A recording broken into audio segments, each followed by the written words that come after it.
Hello, Trà Vinh xin chào các bạn. Hôm nay thì mình chia sẻ một công thức bánh tiêu mè mà không có cần dùng men nở. Bánh nở đều ngon nè, mà chỉ cần một cái loại bột mì đa dụng hoặc là bột mì thôi, ai cũng có thể thực hiện bánh tiêu ngon tại nhà để thưởng thức. Bây giờ thì mời các bạn mình cùng vào bếp để thực hiện bánh ngon này nha. Phần bột ở đây mình dùng là 250g bột mì đa dụng. Bên đây là 3 muỗng canh đường. Tiếp theo là mình có 80ml sữa tươi nha, mình chọn cái loại không đường. Một cái lòng trắng trứng gà cho nó ngon. Một ít muối và mè trắng để chút phủ vào bánh. Rồi bây giờ các bạn cho cái lòng trắng trứng gà vô. Mình sẽ cho tiếp cái lượng đường vô ha. Thêm muối nữa cho bánh nó đậm đà. Sữa tươi. Cho vô hết luôn. Rồi các bạn trộn sơn cái nha. Cho cái phần đường này nó quyện đều vào trong cái sữa. Cho phần đường nó tan đều ở trong sữa. Cái lòng trắng trứng sẽ giúp cho bánh của mình nó có cái độ xốp mềm. Thay vì mình sẽ dùng bột nở, nhưng mà các bạn cho lòng trắng trứng thì chiên lên cái bánh vẫn nở xốp ngon. Cho hết cái phần bột mì vô. Nếu mà lường bằng chén thì mỗi một chén mà ngang miệng là 150g. Nếu mà các bạn không có cân thì có thể lường bột bằng cái phần chén. Mình trộn sơ xong thì bây giờ mình dùng tay nhồi bột. Bột của mình trộn xong thì mình thấy cái phần bột khô nó không có còn nữa, thì cái bánh nó mới ngon ha. Còn các bạn trộn mà nó hơi khô quá là cái bánh nó không nở. Nhồi sơ qua thì các bạn thấy cái lớp da bột nó mềm mịn vậy nè. Rồi mình sẽ để yên ở đây cho nó nghỉ chút xíu, khoảng chừng 15 phút vậy đó. Quay trở lại sau 15 phút.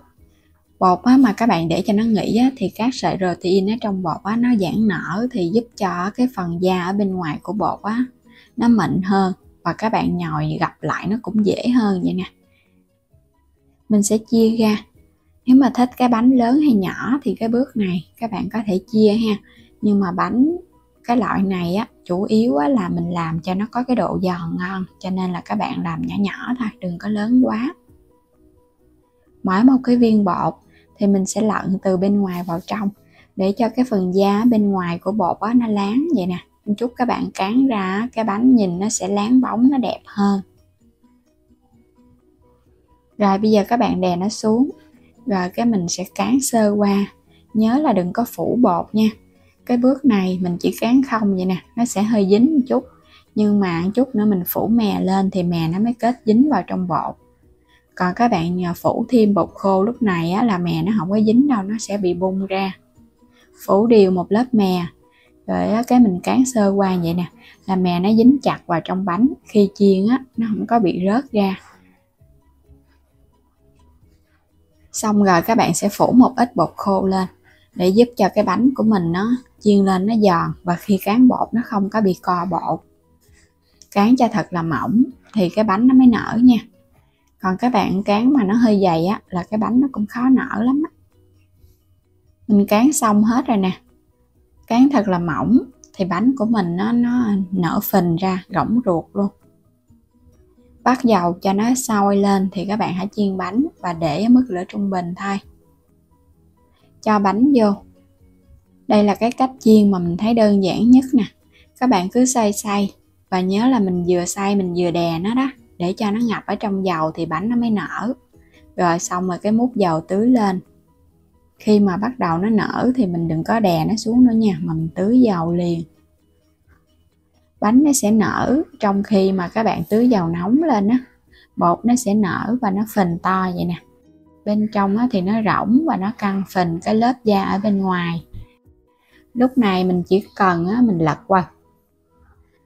Bây giờ thì mình chỉ cần lật qua lật lại để cho hai mặt bánh nó vàng đều nữa là được. Mình không có cần phải tưới dầu nữa đâu, tại vì bánh nó đã nở căng rồi. Bánh sau khi mà vàng đều hai mặt thì mình sẽ vớt nó lên ha. Và nhớ là từ cái lúc cho bột vô cho đến bánh vàng thì mình để ở mức lửa trung bình thôi, đừng có lớn quá bánh nó khét, nó chưa kịp nở. Vớt lên thì các bạn để cho nó ráo dầu, rồi cái mình chiên tiếp những cái bánh còn lại. Dựng nó lên vậy nè, nó không có xẹp. Bánh mình đã chiên xong hết rồi. Những cái bánh tiêu mè căng phình, chỉ với bột mì đa dụng. Không cần men cũng không cần bột nở, mà kết hợp thêm là lòng trắng trứng gà để giúp cho bánh của mình nó béo và nó xốp hơn. Nhìn bánh rất là hấp dẫn luôn ha. Bên ngoài da căng bóng luôn. Nhưng mà đặc biệt cái bánh này là bên trong nó không có ruột ha. Nó chỉ là một cái lớp bột ở bên ngoài, nó áo và nó giòn.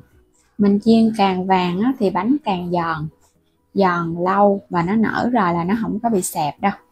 Còn làm bánh bằng men thì các bạn để nếu mà không dựng đứng lên là nó sẽ dễ bị xẹp. Nhưng mà bánh này mình chiên xong là nó sẽ không có xẹp. Nó nở và nó giòn rụm mà. Bên ngoài căng láng, mè thì bám chặt vào bánh. Nhìn cái bánh tiêu hấp dẫn ha. Không cần men, chỉ với bột mì và lòng trắng trứng thì mình chúc các bạn ai cũng thực hiện bánh tiêu ngon tại nhà thưởng thức. Đừng quên đăng ký kênh nếu như chưa đăng ký kênh, ủng hộ mình nha. Xin chào tạm biệt và hẹn gặp lại các bạn ở những video tiếp theo.